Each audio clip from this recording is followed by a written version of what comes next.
Good evening. I'd like to welcome everyone to tonight's October 21st, 2025 regular school board meeting. We are coming from beautiful Unionville Elementary School. If I could have everyone please stand for the Pledge of Allegiance. Yeah. I pledge allegiance to the flag of the United States of America, to the republic for which it stands, one nation, under God, indivisible, with liberty and justice for all.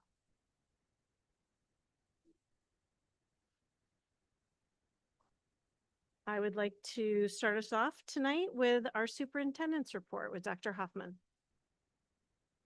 Okay, we have just a couple of items on the superintendent's report.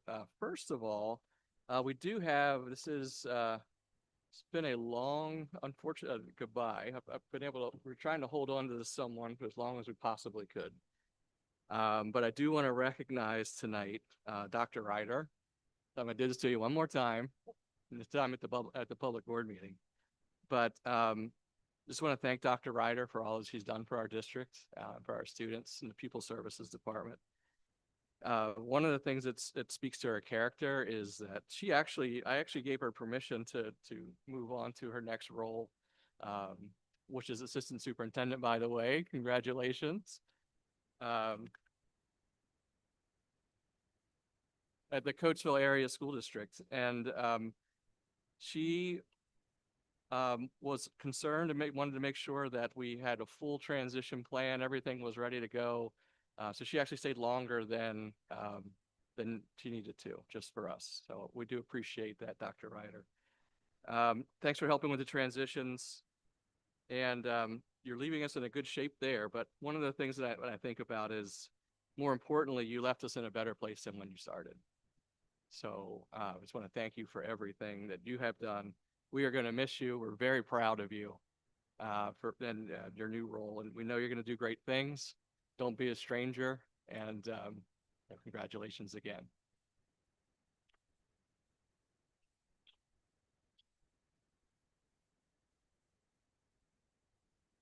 That said, when one person leaves us, there's another one's opportunity. So Rachel Lomas, my wave Rachel, is with us, and she will be our interim director of pupil services. She comes to us incredibly highly regarded from CCIU. I'm actually surprised they let her go to come cover this assignment.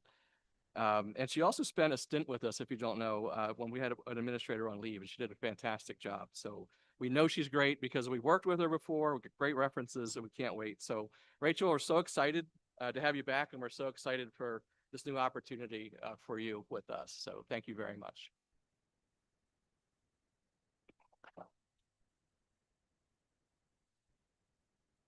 And finally, I would like to turn this over to Dr. Lafferty. Thank you for hosting us. Thank you, UE, for having us tonight. And I understand you have some fun things to share with us for tonight. So without further ado, I'm going to turn it over to you, Dr. Lafferty. Okay. Is the microphone working? Yes. Hello, everyone. Welcome to Unionville Elementary. My name is Michelle Lafferty. I am the principal here. Thank you so much for coming.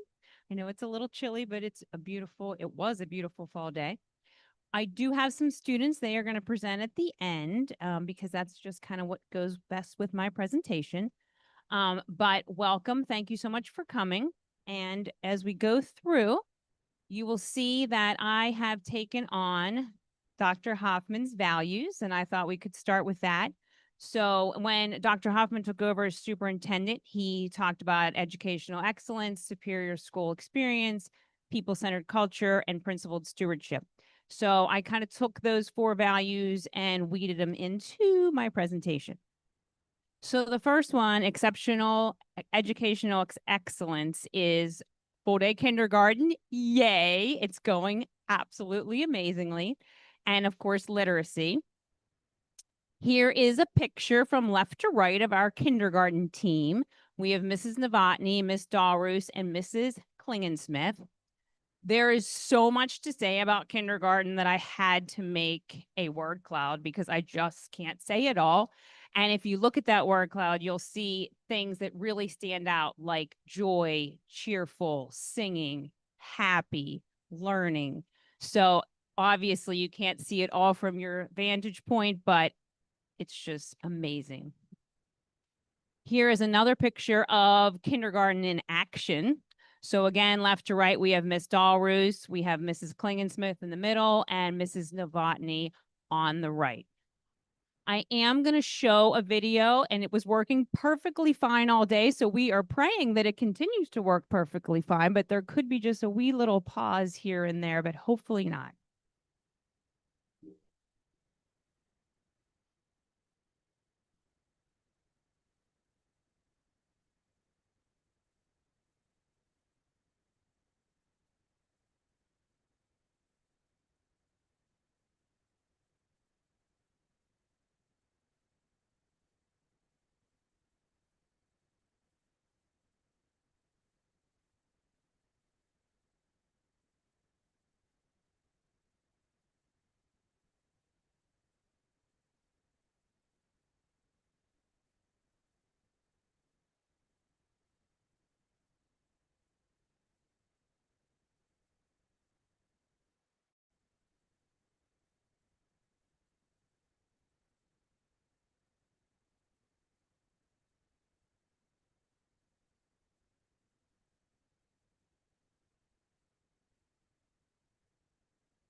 I love to take pictures. So the video really is perfect. Sorry about we hooked it to the Apple TV. So that's the reason of the little, interruptions.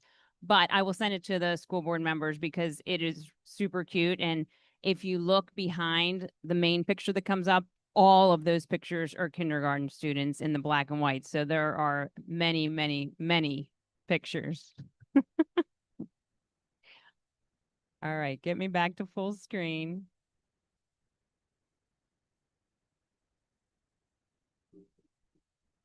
All right, here we go. Okay, so continuing on with literacy. Books, books, books. We are constantly trying to have books in our students' hands.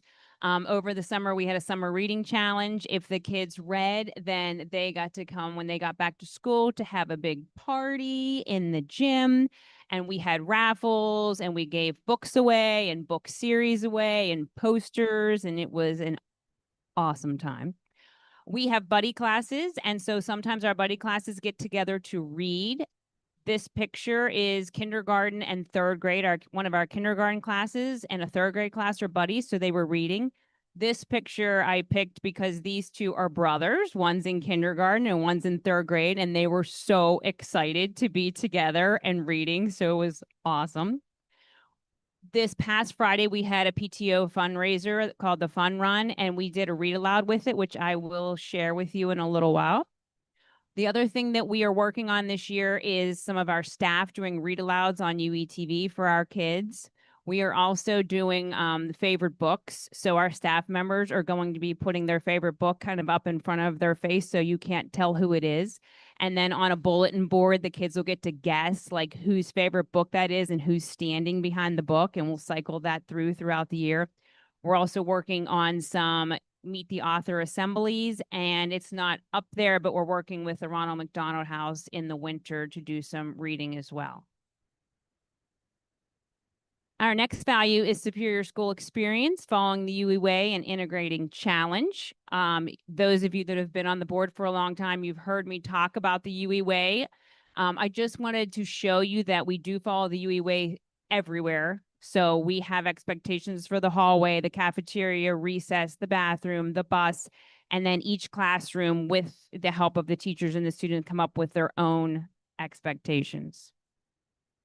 Math, we are always working on fact fluency. It's something we work on constantly. We are trying to institute some math challenges. This is Sudoku that was made up on one of the dry erase boards that the kids had some fun with. We are integrating math through our special areas and our science. Our iReady program has a MyPath, which is individualized instruction based on students' abilities. So there's some challenge there and some remediation there. And then through our MTSS program, we have targeted instruction on what the children might need in their what we call Math More. So people-centered culture is our next value. Everyone matters and shared experiences. We are also working with the theme gratitude, our district's theme this year. If you might have noticed, as soon as you walked in right outside the door here, there's the UE's Grateful Pumpkin Patch. Staff and students are adding that to that every day. Every day, more and more pumpkins go up there. If you have a chance to read some before you leave, they're pretty cute.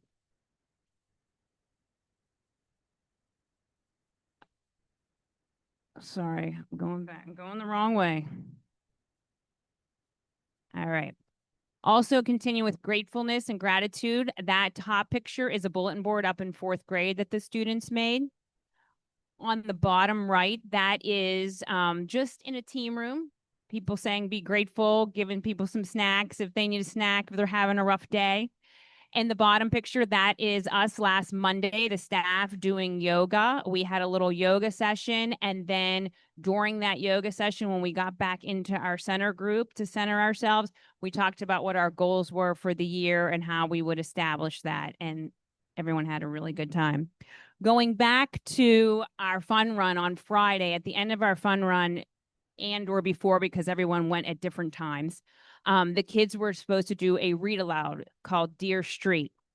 And it was a book where this little girl loved her street, but everyone else was like, oh, there's road construction. Oh, there's this, there's that. And so the little girl wrote a letter to her street to tell her street how grateful she was for it. And she kind of just put it out there in her neighborhood for someone to find. And then when someone complained about the plants, she would write a letter to the plants and so on. So the activity at the end of it was for the kids to make a postcard about an object at Unionville Elementary that they were grateful for. So we have a whole bunch which we are going to display, but I just brought a few to share because they're amazing. So, dear library, I love how a book always takes me on a little adventure. It's so fun. From Genevieve. Dear UE Walls, thank you for letting us decorate you. I love that you were painted. From Lily. Dear books, when I open a book, I set off on an unpredictable journey through forests, jungles, and oceans. I am thankful for books. Sincerely, Evie. And they're just amazing. There was one even about like an eraser and a pencil and thanking the eraser and pencil. And a couple went above and beyond and picked a staff member rather than an object, which was still awesome. Like I got a letter in my mailbox today and I was like, oh, that's so awesome. So we're always working on gratitude. This is pictures of the community fair, supporting our community. And yes, that's 5th grade and they are just loving making their silly faces. This is a picture of our Fall Fest 2 Fridays ago. And the kids are grateful for their cone of ice and that Louie made an appearance. The last value we're going to talk about is principal stewardship. We are always trying to talk about integrity, doing the right thing, even when no one's looking, which is really, really hard. We try to practice that a lot on the bus. Someone might still be looking. And then our commitment, we are constantly working on improving the school and helping our community. So we do have student council again this year. It's a different group of kids. And they are, trying to establish things to work on with the help of Mrs. Crowley, who's also back there. So I am going to call some of our student council members up, and it'll be fine, girls. So we have Grace and Sophie and Sam and Poppy and Abby. And they're going to come up and they're going to share with you an initiative that they would like to do.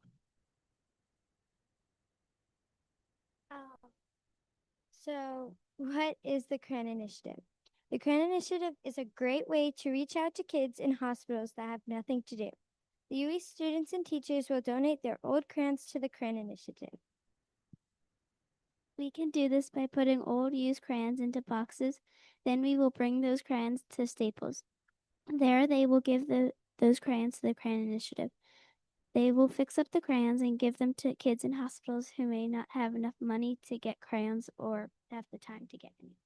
It all started by a family thinking about the waste of the crayons in a restaurant, and they wondered what happened to all the crayons after they were done at the restaurant. And the reasons why this is important is it will help teach the students that they can make a difference. It will help the kids in the hospital by giving them something to do, and it will also help our community make a better place, and it helps our environment not be wasteful.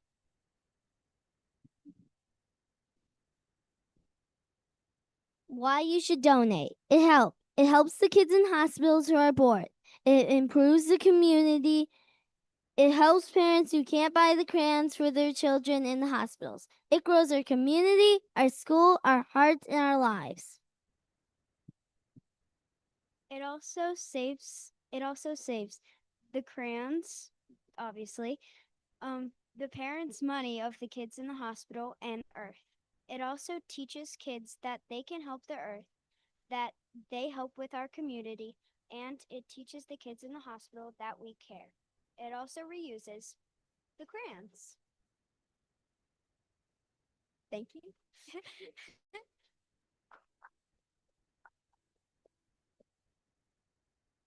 Thank you, girls. Excellent job. So if you have any crayons, we're going to start collecting. Feel free to bring them over. Please come and visit us anytime at UE. My email's up there, our website, the phone number. And if you come during the day, that's when it's really fun. So you're welcome at any time. Thank you so much.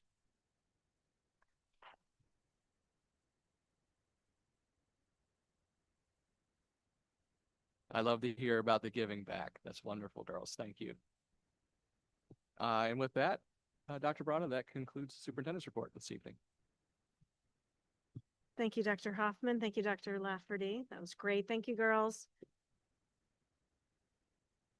The next agenda item is the student representative reports with Kushi and Lincoln.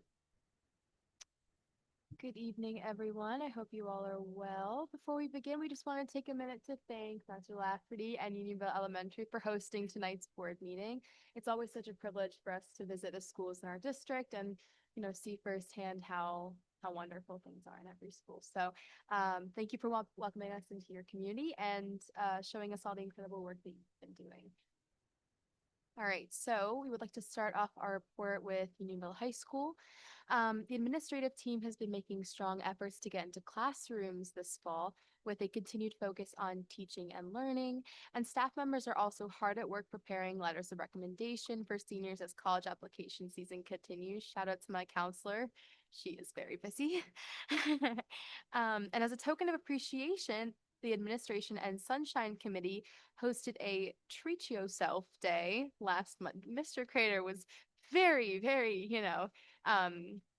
insistent that I said treat yourself. So if anyone sees him, please let him know that I did exactly as he asked. So that was last Monday, and it was complete with an after-school ice cream bar and therapy dogs, which brought great energy and gratitude into the building. Homecoming, which was on September 27th, was another highlight, and it provided an important moment of perspective and school spirit for students and staff alike. We would also like to recognize the PTO's generosity because they recently awarded 30 grants to support classrooms and student programs across the building, so thank you so much to them. And in student life, the golf team won the district championships, and many of our fall sports teams are heading into the playoff season. Good luck, everybody. And upcoming events, Tuesday night is going to feature both a home field hockey game and a boys soccer playoff game. Additionally, the academic team recently hosted and dominated their first competition, and Best Buddies held their first match day, and we are very grateful for those who participated. Finally, the National Merit Commended and semifinalist students were recognized this month, and the announcement of this year's musical, which is Newsies, brought an incredible burst of excitement and energy to our school, led by our new musical director. Moving on to Patton, they began the school year with their first Unplugged Wellness Wednesday on September 24th, where students spent the entire day engaging without technology, focusing instead on wellness, creativity, and in-person collaboration. Then on October 1st, students participated in a 7th grade team building day, which was designed to strengthen communication and community among classmates. Additionally, last week was Patton Pride Week, celebrating one of the school's 5 core values each day: perseverance, respect, integrity, dedication, and empathy. Looking ahead, Patton is going to host the UCFSD and Greet Magazine Trunk or Treat on October 25th from 2 to 4 p.m., featuring optional chicken dinners, with all proceeds benefiting the Education Foundation. And then to start off November, student council elections are going to be held on November 3rd, followed by the nighttime Patton football game on November 5th at 6 p.m., during which the school will also be running a canned food drive to support the Kennet area community. So I'm going to pass it on to Lincoln. Thank you, Kushi. Bacopson has had a fun and learning-filled schedule for the month of October. On Friday, October 3rd, PES hosted their Fall Family Fun Night, where students participated in pumpkin painting, raffles, and more after school. The next week, from Monday, October 6th to Friday, October 10th, Bacopson organized a Spirit Week with Crazy Hair Day, Pajama Day, Favorite Sports Team Day, Color Wars, and PES Spirit Day. The festivities for that week also helped to fundraise for the PTO and greatly exceeded the fundraising goal. The week ended off with a fun run and a color run for 4th and 5th graders on Friday. Also that week, on Wednesday, October 8th and Thursday, October 9th, kindergarten classes enjoyed their first field trip to Barnard's Orchard. On Tuesday, October 14th and Thursday, October 16th, the 2nd grade classes had the opportunity to visit Hagley Museum, and that Wednesday, October 15th, was Picture Day. On Thursday, October 16th, kindergartners also learned about animals on a safari scavenger walk. And on Friday, October 17th, the 3rd graders went to the Kennet Library. Moving on to this week, the fourth grade classes are taking a field trip to the Cherry Crest Adventure Farm on Thursday, October 23rd, and the fifth graders are going to the Ashland Nature Center on Friday, October 24th. A week from today, on Tuesday, October 28th, Pocopson is hosting a special Forces in Motion Science Assembly that students earn from their fundraising during Spirit Week. And wrapping up the month, PES staff are hosting their Halloween parade on the morning of Friday, October 31st, and the classes will be enjoying their Halloween parties that afternoon. Moving on to Chadds Ford, many student clubs and activities have been off to a great start, and the community is enjoying connecting outside of the classroom. The Lego Club is engaging in focused and open structure build activities, and additionally, the student ambassadors are developing their leadership skills through community projects. They are currently working on creating a program for the Veterans Day Assembly and organizing other activities for the event. The Greenhouse Club has planted vegetable seedlings, which will be used as salad toppings in school lunches in pursuit of sustainable practices, composting, and learning about plant science.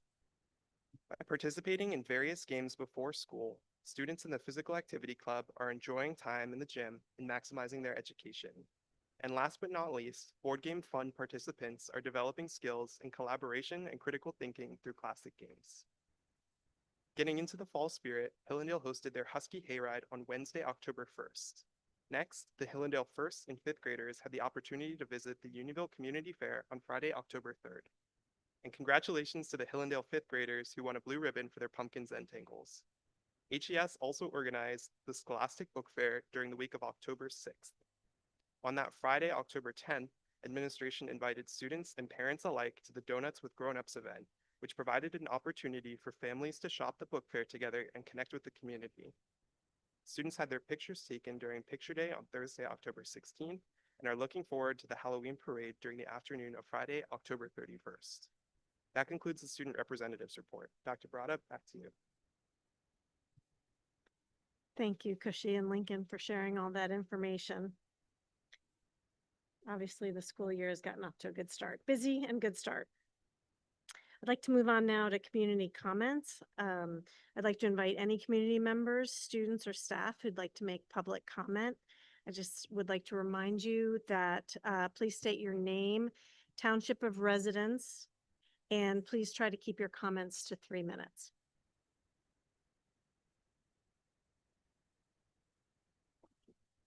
We did it, all right.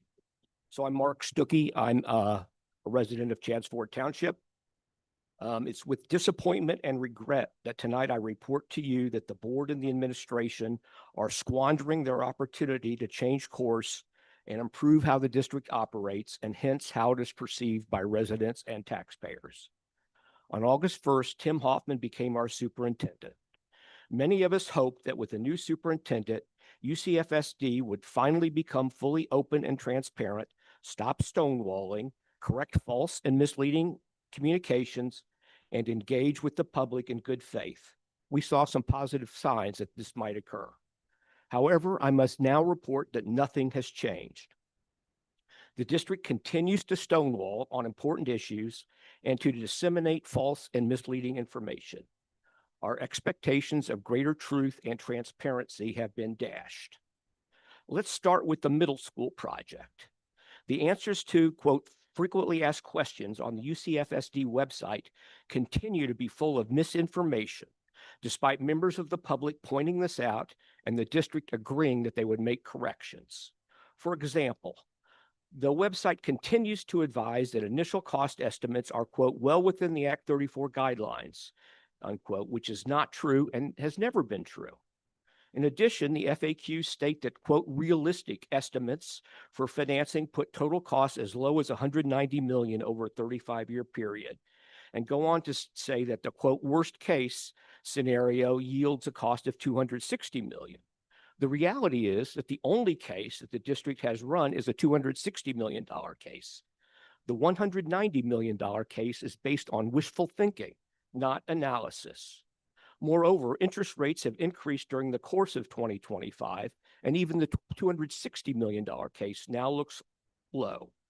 Act 34 rules will also require the district to disclose the total cost to the average taxpayer of approximately $800 per year, as we've calculated it, not the spurious $42 annual tax increase advertised by UCFSD on its website. By continuing to use this number, the district perpetuates an untruth and sets a credibility trap for itself. How will taxpayers react when the district needs to finally admit reality? We are told that Breslin, PFM, and UCFSD will be conducting new estimates of these numbers and that the data will be reported as soon as they are available. But until then, the old and misleading and incorrect figures and statements need to come down. Now let's talk about the elephant in the room, the federal criminal investigation. We have seen the letter from the United States Department of Justice that it is investigating UCFSD for, quote, conspiracy against rights and probably other offenses. Conspiracy against rights is a felony, and convictions can carry prison time of up to 10 years. The district has refused to comment on this investigation, which apparently involves our former superintendent, the district solicitor, and perhaps other current officials, including Mr. Hellrung and Mr. Dady. This is a matter of great concern for everyone. I recognize that the district may be limited in what it can say about an ongoing investigation. But can't UCFSD acknowledge the existence of an investigation and say whether it will cooperate? Or if the district thinks there is no investigation, they should so state. The district is undoubtedly spending taxpayer funds on this and related inquiries. Taxpayers have a right to know some details. How much is being spent? Since the solicitor appears to have been implicated, who is representing the district? Have we changed solicitors? Is the district paying for Sandville's legal counsel? How much is that? And what is the legal basis for doing that? Is there insurance? Who is representing other district officials? Most importantly, with all the obvious conflicts, how are we assuring the interests of residents and taxpayers are foremost in guiding district's legal strategy and decisions? Finally, isn't it time to retract John Sandville's sanctimonious, self-serving, and false letter and press release stating that all investigations into his conduct had been favorably resolved? Doing this should be obvious, but this apparently is such a sensitive subject that when I brought it up while attempting to schedule a meeting with Mr. Allen, he went radio silent and the meeting was never scheduled. The fact that investigations are ongoing is a fact. Why won't UCFSD even admit to facts? The district needs public support now more than ever, if only because the middle school project appears to be careening toward requiring an Act 1 or Act 34 referendum, or both. It would behoove you to take a hard look at your behavior toward the public if you want their support. The honeymoon for the new superintendent will soon be over. Finally, I don't expect any response from this board meeting, but I respectfully request that someone, an administrator, a board member, or other person personally speak with me or meet with me to discuss the issues I have raised. Please do not continue the policy of radio silence.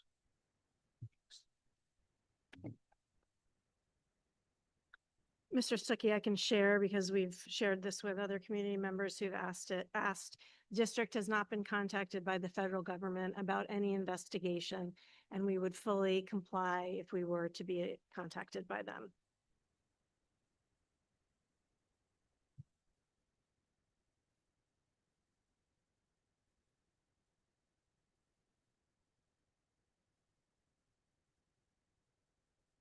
Martin Sullivan, Chaz Ford, something. Few quick comments. First of all, item 10.6, it appears you left Rachel Lomas off of the list of people that you're going to be hiring. So you have something missing on your agenda. Item 4.2, I think you should reject that because you failed to cite Pennsylvania Title 34, Pennsylvania Title 32, Section 14, 34, Section 50, 54, and 403, all of which are related to classroom sizing. And section or item 44.4, item 322. This is related to gifts. And this is more of a discussion item.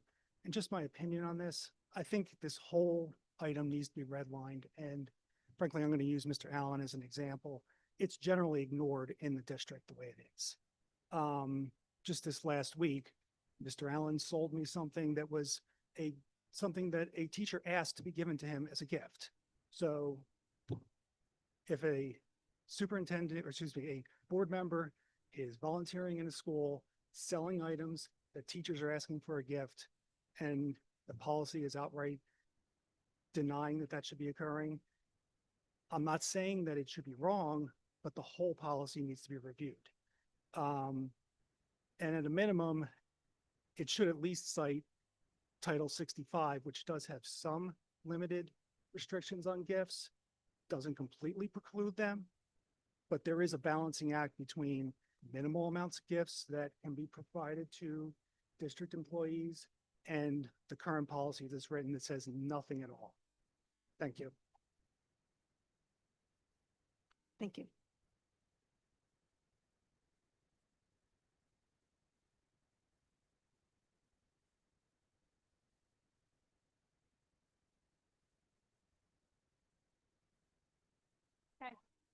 Sure.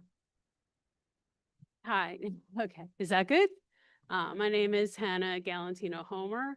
I'm a Newland Township resident. My kids are out of school, but I'm still here. So hello, Superintendent Hoffman, President Barada, and members of the school board. I have two quick comments. Number one, I heard about the Federal Department of Justice encouraging a parent in our district to pursue a civil rights lawsuit in part over your COVID policy. I was also involved in determining COVID policy at New Bolton Center, which stayed open during the shutdown with many safety measures in place. And I think that you did what was best for our whole community, including the kids' families and medically vulnerable people in our community. Like my mom, who's at Kendall Crosslands. You serve an entire community that has rights too.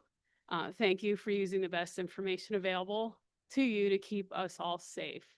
Number two is, as member of Defense of Democracy, I have learned that an organization called LifeWise Academy is using the right to religious instruction law and aggressively marketing their pull-out Christian instruction program in Chester County school districts. I strongly encourage educators and parents to learn more about this group before letting them into our district. In other districts, they have encouraged teachers, administrators, and students to use school resources and time to promote their program, violating the separation of church and state in our public schools and using public resources to do it. Thank you for listening. Have a good night. Thank you.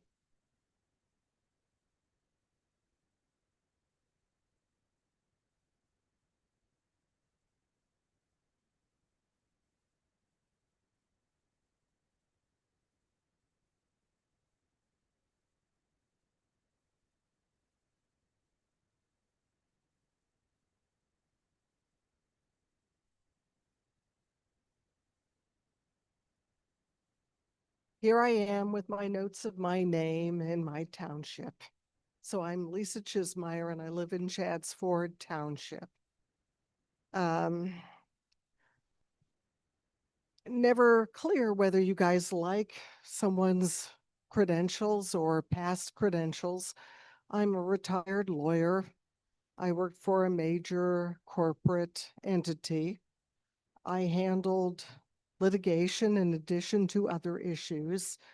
Some of that litigation involved criminal investigations of both the corporation and people who work for the corporation, which are always very dicey situations. So that's my background. And I am not a licensed PA attorney. I am a retired attorney. And this is not legal advice. And if I forget and don't have time to say that at the end of this, it was never legal advice. It's a heads up discussion of what my past experiences tell me might be important to the district and to people who work for it, and those of you who, of course, have a fiduciary obligation to do what's best for the district, not for administration and not for employees. It's a really terrible situation when multiple defendants may be facing a criminal charge.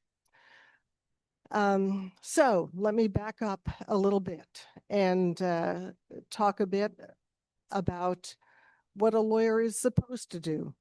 A lawyer, when representing a client, is to exhibit and fully mean and fully act with zeal for one client, a unilateral, unalloyed obligation to one client.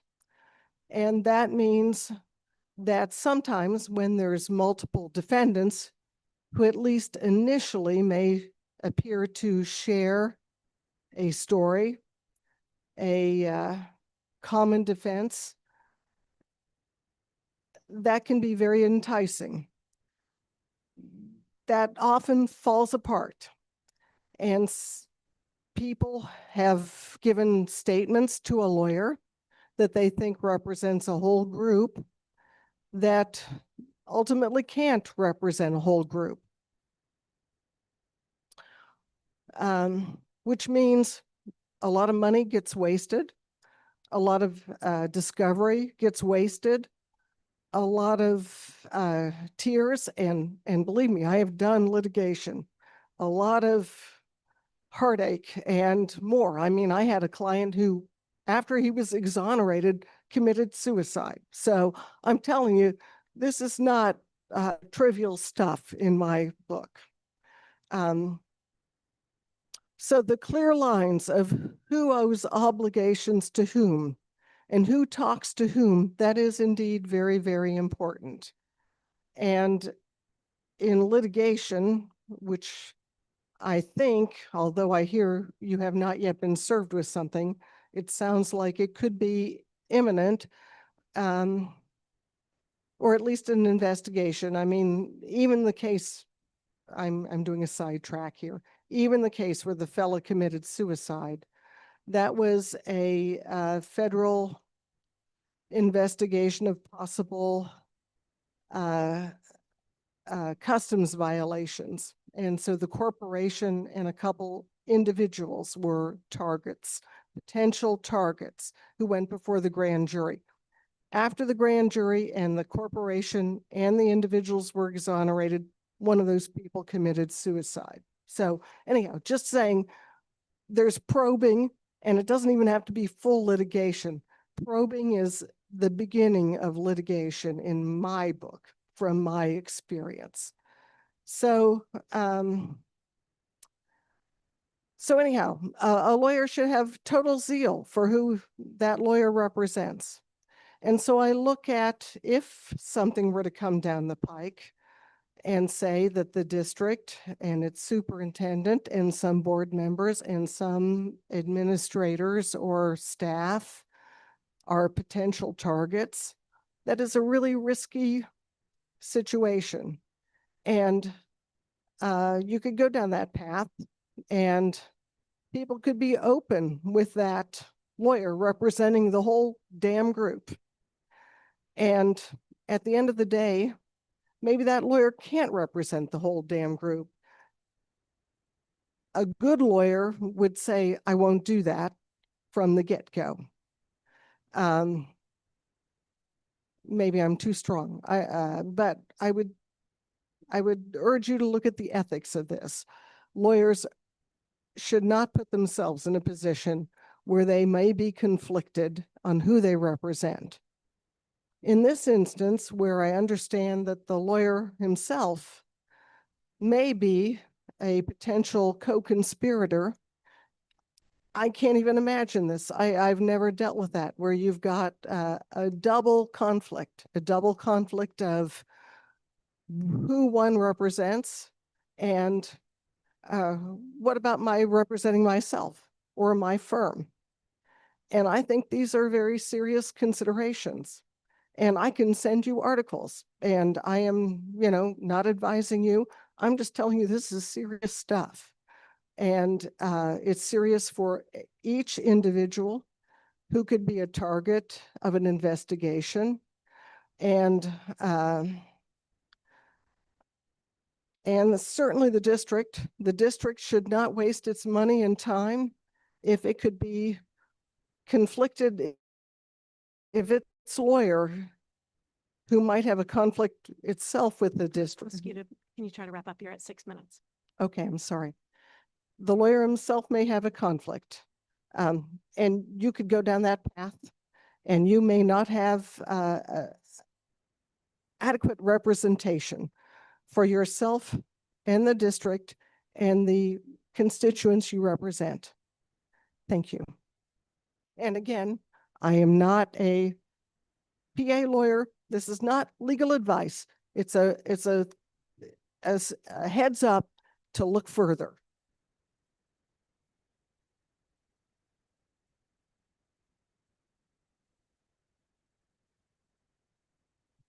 Would anybody else like to make public comment?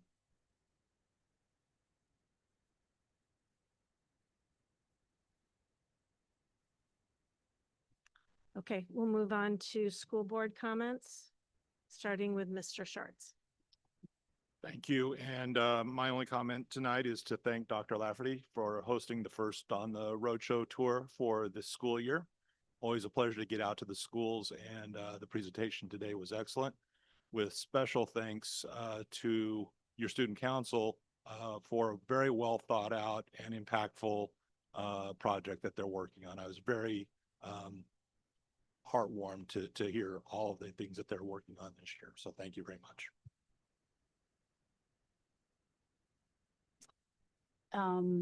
Want to thank our student representatives for their report. It's always enjoyable to hear everything going on across the district. I want to thank Dr. Lafferty for the presentation and the girls from the student council who have left. And I was saying to some of my colleagues, I set foot in this building, probably we'll say 50 years ago, let's leave it at that. And I always enjoy being back in this building. So thank you for hosting us. Finally, Dr. Ryder. Wow.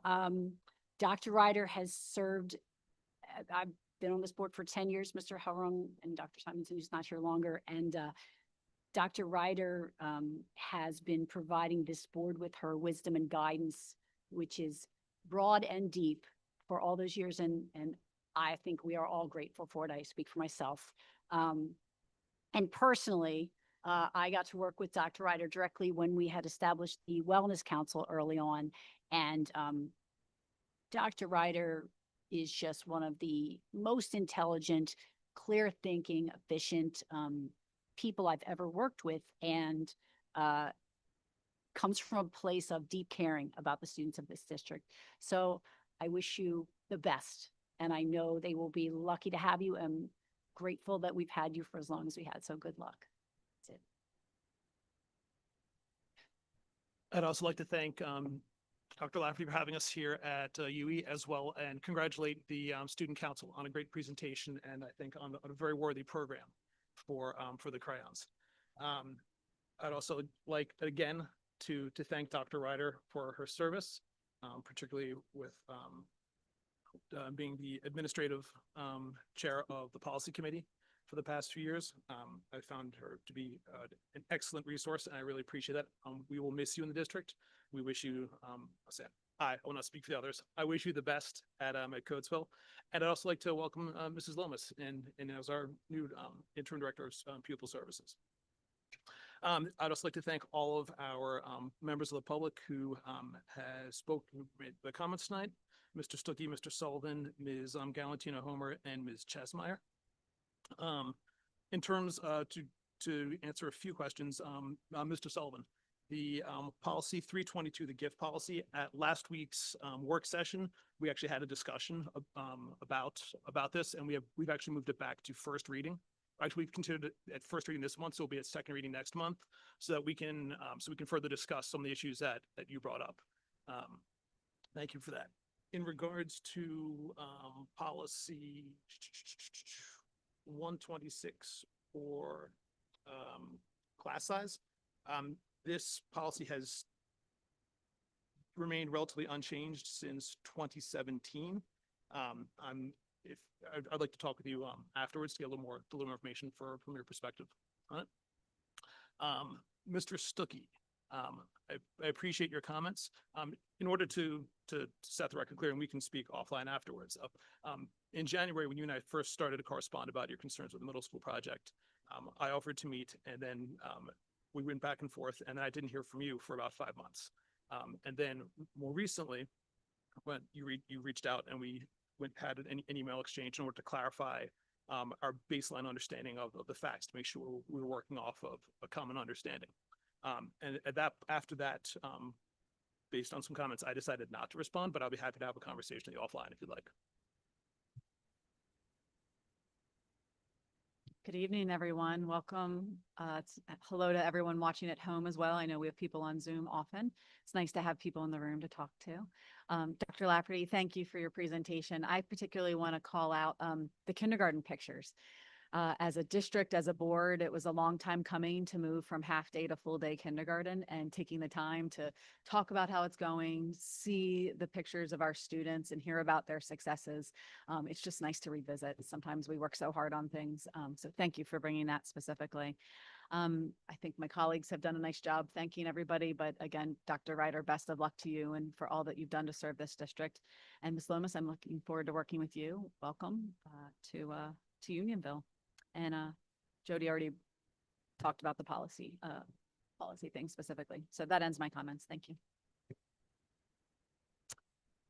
Would like to just say thank you to Dr. Lafferty for having us here. I love seeing the video as well. One of the things that I just wrote down here was the leaf creatures for kindergarten. So creative, but moreover, it just shows how much the commitment to being outside and being in nature is being followed. And so many of those pictures were outside. I know the kids are loving that. And also the pads that were installed and what a lift I think that is just for the program in general. So thank you for putting that together. I love the crayon initiative. I have oodles of crayons at home. Would be more than happy to bring them. I don't think my children will even miss them. So I think that's just an awesome program that the Student Council is doing, and it's good to see programs like that going on. Thank you to all the public comment speakers who came. It's very much appreciated. And also welcome to Mrs. Lomas and Dr. Ryder. We will miss you. I enjoyed working with you a couple times on policy, and nobody knows policy like you. You are literally a walking manual. Which is amazing, an amazing resource when you're new to the board and you can just reference things. And Coatesville is so lucky to have you, and we will miss you. Thank you. Thank you, Dr. Lafferty, for hosting us. My favorite Unionville Chadds Ford lifer. And it's always wonderful to come here and hear from Dr. Lafferty. Dr. Ryder, we're going to miss you. You've done a wonderful job. You won't be forgotten. Farewell to you and smooth sailing, and welcome at the same time to Ms. Lomas and Dr. Hoffman. Ms. Lomas is ready now to be a director of pupil services. The IU had to let her go, and we're just lucky that the place she goes to is here. So welcome. Pretty much going to echo my colleagues. Thank you to Dr. Lafferty. I barely noticed that there was glitching in the music. And thank you to Dr. Ryder for all of her years of service. You're not going to sail off in the distance. You're going to ride that mini pony into the distance. And I'm going to keep on that joke for as long as I can. Welcome to Ms. Lomas. I got to sit next to her already at a council meeting today, a curriculum council, so you're getting integrated quickly. And I just also want to acknowledge our community members who came out and made public comment. I appreciate hearing from them. Okay, I will be moving on to routine business. If it's okay with my colleagues, I'd like to bundle the routine business items. So I move to approve agenda items 3.1 through 3.3. Second. Is there any discussion about these? No? Okay, I think we're ready for a vote. All those in favor of approving agenda items 3.1 through 3.3, please say aye. Aye. Aye. Any opposed? Any abstentions? That passes 7-0. Ms. Drumheller, will you please review and file the financial statements and the activity reports? Thank you very much.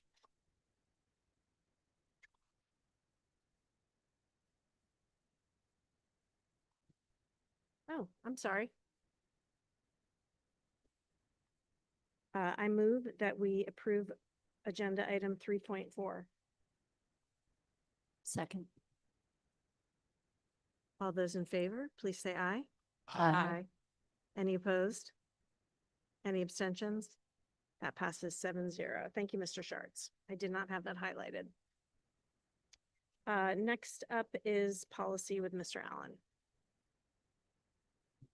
Thank you, Dr. Brada. This evening, we have item 4.1. We have 3 policies and 5 administrative guidelines for approval. And then we have in item 4.2, we have 1 policy for approval. In item 4.1, we have the 626 series of policies and accompanying administrative guidelines. As we've discussed over the past couple of months, these all revolve around federal fiscal compliance. These were all the administrative guidelines, numbers 0 through 4, were originally addenda to the policy itself. But in keeping consistent with the way we treat other administrative guidelines, we have broken each out to be an individual administrative guideline. And then we also have policy 626.1 for travel reimbursement for federal programs, and then policy H27, conflict of interest, which I discussed last week at a work session. Do any of my colleagues have any questions or comments? I motion that we then vote on agenda item 4.1. Second. Seeing no further questions, or comments, we're ready to vote. Dr. Brada. Okay, all those in favor of approving agenda item 4.1, please say aye. Aye. Any opposed? Any abstentions? That passes 7-0. Okay, moving on to item 4.2, policy for review and approval, which is policy 126, class size. As I mentioned during my comments just a few minutes ago, this policy was up because of stale date. It's been over 5 years since the policy's been reviewed, but there are no substantive changes other than the addition of or designee in addition to the superintendent. Based upon public comments, does board members have concerns about passing the policy as is, or should we move forward?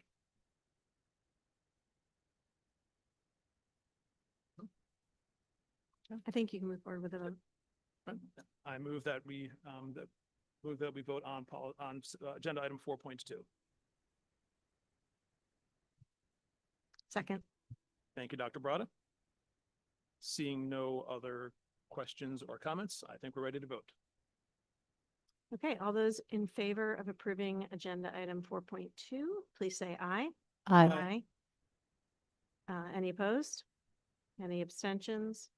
That passes 7-0. Thank you, Dr. Brada. Moving to 4.3, policies for second reading. We have 3 policies, 105 curriculum, 209.2 diabetes management, and 217 graduation. We discussed these policies at work session last week. There have been no changes since last week. And these policies will be up for approval next month at the November board meeting. Any further questions or comments? Then moving to 4.4, policies for first reading.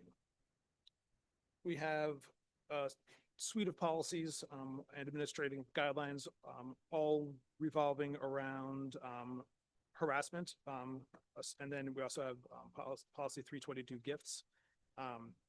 These were all at first reading, so we'll have them at second reading next month, and then these will be up for approval in January, since December we have our limited agenda of the reorganization meeting. Any questions or comments regarding all these policies for first reading?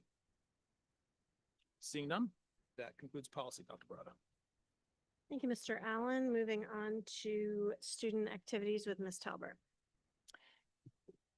Thank you. I'll point everyone to the recording from last week. Mr. Clark gave a full update on quite a number of student activities topics, so we won't rehash that tonight, but we do have one voting item that we'd like to get going so that the students can start advertising their trip. This trip was a goal for years and years to take a more exciting ski trip. So this is the Ski Club trip to Utah. I'd like to motion to approve the Ski Club overnight trip to Utah on March 30th through April 3rd, 2026. Second. Thank you, Ms. Anderson. Any questions or comments? Okay, yeah, we've had a lively conversation about safety, and I think that they're in good hands.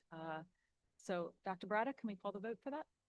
We absolutely can. All those in favor of approving agenda item 5.1, please say aye. Aye. Any opposed? Any abstentions? That passes 7-0. There are ski club members cheering at home right now. I can promise you that. So I think that concludes student activities for tonight. Thank you. Great, thank you. Moving on to communications with Ms. Loomis. Thank you, Dr. Barada. We don't have any voting items this month, but at last week's work session, Ms. Laroya gave a presentation on our contract, an update rather for our website redevelopment and a potential contract that we will look to approve next month with Final Site. If you have any questions about that, you can go back and watch the video. And other than that, we have no updates for communication. Back to you, Dr. Barada. Thank you, Ms. Loomis. I will be doing facilities tonight. We have one voting item.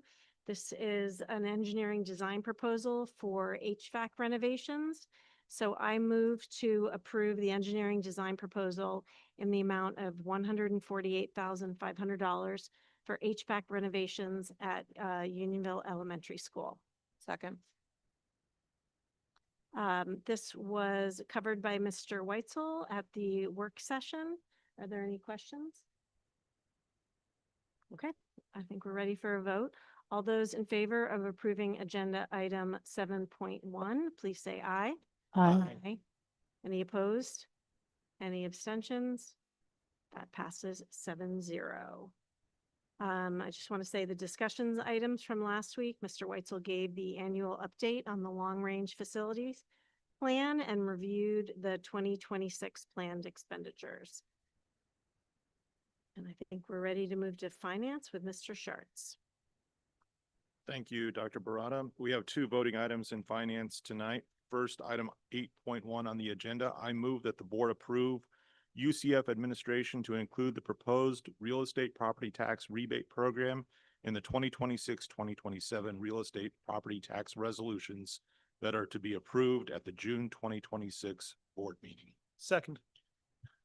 To clarify what I consider a somewhat wonky motion here, a yes vote on this is effectively approving the tax rebate program.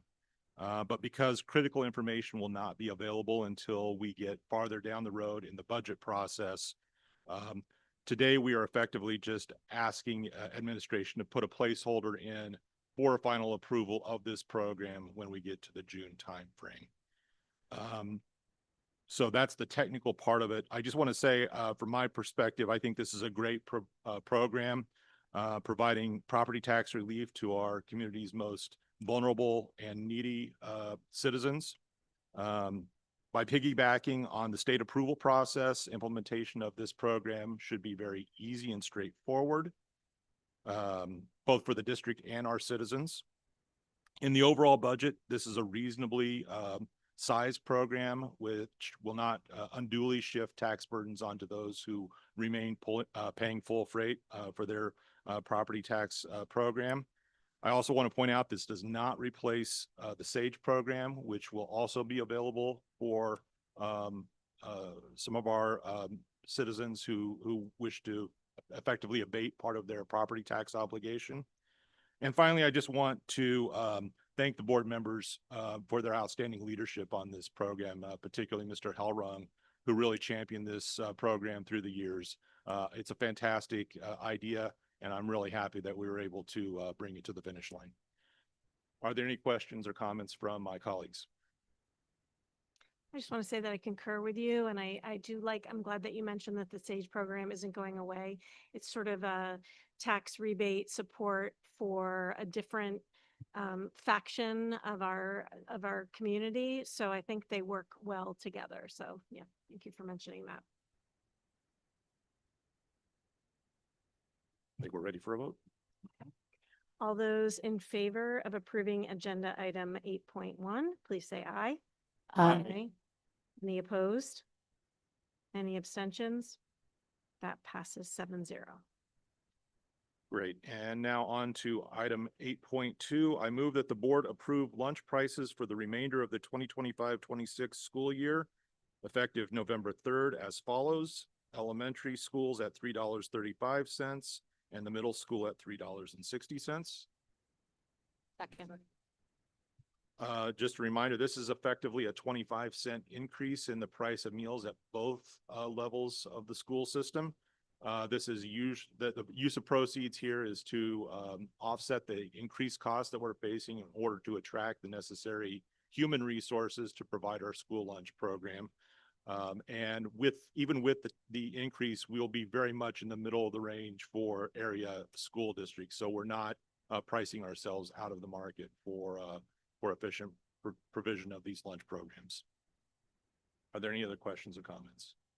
Mr. Schartz, I would just like to add, as we discussed last week with the start date, for those in the public, November 3rd might seem like a bizarre date to start it, but that's actually the Monday of, at the beginning of the month. So therefore, we're starting at the beginning of the week, at the beginning of the next month, as opposed to starting off cycle. I think we're ready for a vote. Okay. All those in favor of approving agenda item 8.2, please say aye. Aye. Any opposed? Any abstentions? That passes 7-0. And very briefly, for the benefit of the public listening to tonight's meeting, we had two other discussion items that I just want to make quick comment on from last week. Mr. Dady updated us on the budget timelines, and I would just ask him right now, I know this is a time when lots of information can be flowing very quickly. If there's anything that's developed in the last week that you want to make us aware of? There has not. Fantastic. We'll continue to, again, pursue the path of the resolution adhering to the Act 1 index. That's the base case scenario right now, but we do have a little bit of time to see if conditions for one reason or another warrant altering that and going with the proposed preliminary budget. And then the other point is that after kind of a slow start to some of the revenue items, the local revenue trends are now solid across the board. And I share Mr. Dady's confidence that we'll be in very good shape on the local resource line for this year. Are there any questions? That concludes finance. Back to you, Dr. Barada. Thank you, Mr. Schartz. Moving on to curriculum, instruction, and technology with Ms. Anderson. Thank you, Dr. Brada. We have no voting items this month. What I'd like to do is review item 9.1 and then highlight a couple other curriculum items from this month that were covered in the curriculum, instruction, and technology meeting, as well as the work session. So starting with item 9.1, the Spanish exchange program. Laura Shaw and Cindy Pissarro from the high school Spanish department presented information at the October CIT meeting on the proposed Spanish exchange program. We had planned for an October approval tonight, but we're pausing until November so the administration, the teachers can finalize some details. Just a couple of highlights. The destinations were Lisbon, I don't speak Spanish, Caceres, and Madrid. The travel dates proposed were June 16th to 29th, 2026, and proposed cost is $4,900 per student approximately. And as I said, we will be pausing on this until November. No questions. All right. Item 9.2, discussion items. We had 3 updates One will be a voting item next month, the 12th grade AP English additional novels. Teacher Amy Earhart from the UHS English Department gave a presentation about curriculum expansion for 12th grade AP English, reflecting changes made by the College Board and including the proposal to add 11 new novel choices at no additional cost to the budget. These novels represent traditional classics and modern literary award winners, and pairing of novels will engage students in deeper critical thinking. These novels are available now to the public to review and provide feedback on, if so desired, for the next month as per our standard practice. And as I said, the board will vote on this at the November board meeting. It was also noted in her presentation that UHS students have consistently demonstrated very high levels of achievement in this course and in the AP exams, earning college credits through the College Board. Pause for a second. Any questions? Okay. Second item to highlight, Amy Salisbury from the Middle School Science Department gave an informational presentation to update the board on the new lab aids science curriculum at the middle school, which was implemented this fall in alignment with the new PA Steele science standards for grades 6 through 8. The presentation highlighted this new hands-on, inquiry-driven curriculum that promotes students taking the lead through exploration, scientific debate, and critical thinking. And she noted the excellence of the new lab materials as well. And it was a phenomenal informational presentation. I encourage anyone to go back and view that on board docs. I'll pause for any questions. No? And lastly, our curriculum director, Dr. Amy Jenkins, gave a curriculum cycle update, highlighting areas of the curriculum cycle that are in year 1 and year 2, which is a renewable 5-year cycle. Subject areas included social studies, FCS and art, English language arts, technology, tech ed, business apps, and science. Any questions? That's it for curriculum. Back to you, Dr. Broderick. Just keep it going. You've I'll got. keep it going.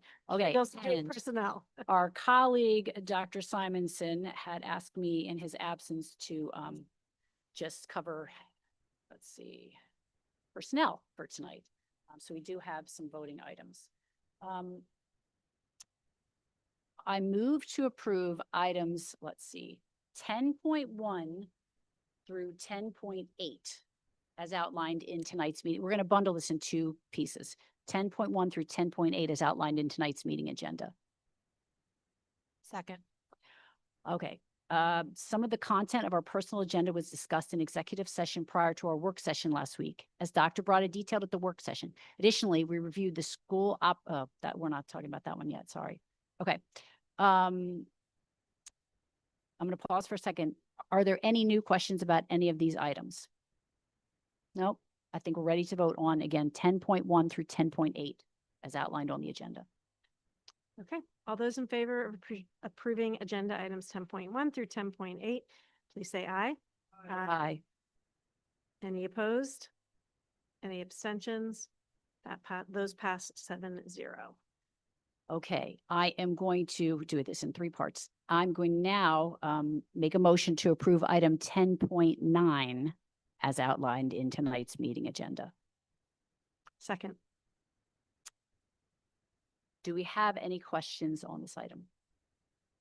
No. I'm just gonna say I will be abstaining from this vote because I am on the list of STS guest teachers and would like to stay on the list. There we go. Thank you, Ms. Thank you for sharing. That is why we were bundling this way. Okay, seeing no other questions, Dr. Broad, I think we are ready for the vote. All those in favor of approving agenda item 10.9, please say aye. Aye. Any opposed? Any abstentions? Aye. That passes 6-0 with 1 abstention. And finally, for the last bundle, I move to approve items 10.10 through 10.13 as outlined in tonight's agenda. Second. As I started to say before, this would include the review of the School Operations Services Group contract was reviewed last week to provide substitute custodial help as needed during the next year. With this contract, we only pay for services used. Pause to see if there are any new questions. Nope. With that, Dr. Brada, we're ready to vote. All those in favor of approving agenda items 10.10 through 10.13, please say aye. Aye. Any opposed? Any abstention? Those pass 7-0. That concludes our personnel business for tonight. Thank you for rolling with that as I passed you a note in the middle of the meeting. Moving on to Safe Schools with Mr. Allen. Thank you, Dr. Barada. Last week at work session, Dr. Hoffman presented our October Safe Schools report. This week is National School Safety Week, and district families all should have received an email from Dr. Hoffman and Mr. Weitzel today, just discussing school safety and National School Safety Week. Additionally, tomorrow afternoon, we have our October District Safety Council meeting. And we have the items that are occurring in October are all listed in the report, which Dr. Hoffman presented last week. I encourage people to either watch the recording of last week's meeting or go into the meeting agenda for last week's work session to see the additional items. Any comments from my colleagues? In the spirit of School Safety Week, I want to thank the Safe Schools Committee. This was a new committee of the board. I think last year was the inaugural year. 2 years ago. This is the third year? Wow. Well, it was a novel concept at the time. And we knew we were spending a lot of time talking about safety, and we said, how do we have the right focus on this? And we started a committee and a council, and we get together with members of law enforcement, all kinds of people across our community. And then you, Mr. Allen, other administrators attend off-site sessions so that we can learn the greatest, latest thinking as it pertains to safety. And I just wanted to sit on this for a second because it's not obvious to the average viewer how much time we spend talking about safety. And thank you for being a board member leading that. Dr. Hoffman, you spend a significant amount of time. Our superintendent actually leads this council, which is a bit unusual to have a superintendent have that sort of a leadership role. And thank you for doing that. I think a message went out to families about this. Hopefully they read that, but I feel good. We can always do more, and we're going to keep doing more, but I feel good about the work we're doing in this space. Thank you, Ms. Talbert. I appreciate it. One thing which I think is there are some other districts which do have safety committees, but not many of our fellow districts in Chester County. One thing which I do think is unique about our safety committee is that we take a very holistic approach to school safety. It's not just about hardening the schools and being, about the actual physical security of the schools, but we look at mental health and wellness as all part of what we consider to be under the umbrella of school safety. Thank you. Seeing no other comments, back to you, Dr. Brada.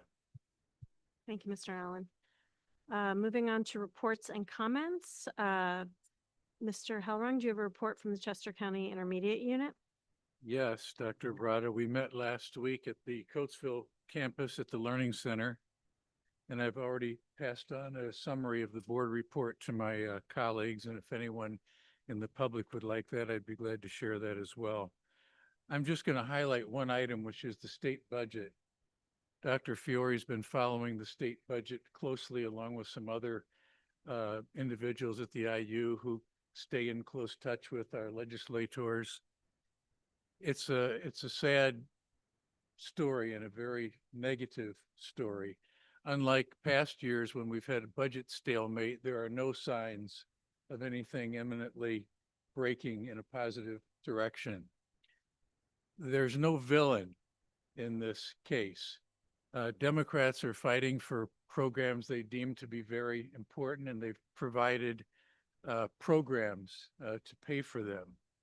Republicans are pointing out that there's a structural deficit of $4 to $5 billion, which is unsustainable, not right even on a one-year basis. What we're not seeing is our legislators getting together and working out compromises, including on some hot educational topics, but none that are beyond the realm of a reasonable compromise. So already some IUs have shut down. IUs, smaller IUs that rely on state funding and are not getting it. More IUs are going to fund down. That means less services for kids. School districts, especially those who rely on state funding, are going to have to either shut down or as a minimum cut back on programs soon.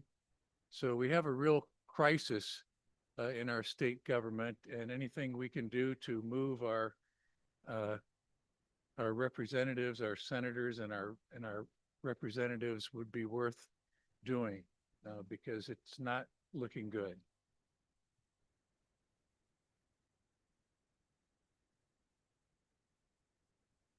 Thank you, Mr. Hallerung. Mr. Allen, do you have a legislative report? Thank you, Dr. Brada, and thank you, Mr. Howong, for a fantastic segue. I believe today, my math might be slightly off. I believe today is day 113 that we are now overdue for the state budget. The record in Pennsylvania is 8 months overdue, so hopefully we will not see that happen. And as we've discussed during our meetings over the last several months, we are fortunate based on our fiscal stewardship that we are not feeling the hit the way that many of our other districts are around the Commonwealth. While there does not appear to be any movement towards resolving the budget impasse, the House and Senate both have been in session over the last month since our last board meeting. One bill did advance out of the House Education Committee and move to Senate. That's House Bill 1701, creating a school facilities inventory within the Pennsylvania Department of Education. Pertinent to things that we are, looking at right now.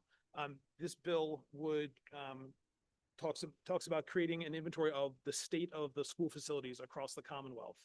In order for the legislature, the governor to be able to have a sense for which districts have buildings that are in good stead, which ones have crumbling infrastructure, in order to help the state assess what the budgetary needs will be for the district and how the state might be able to help coordinate at the state municipal level in order to help ameliorate those districts which do have facilities which are inadequate for the educational needs. Other than that, no other bills, and that advanced on October 8th past the State House and moved into the Senate Education Committee. Other than that, a few more bills have been introduced and other memoranda of co-sponsorship, but there's been no other significant legislation. And I'll echo Mr. Hellrung's suggestion that we all reach out to our state reps and to our state senators and strongly encourage them to be able to get together and make the necessary compromises in order to fund our budget. And Mr. Allen, I should have mentioned as well that we approved opening a $25 million line of credit for RIU, but that's only going to carry us probably through January. So if this goes on beyond that, we're going to be in dire straits as far as programs for kids.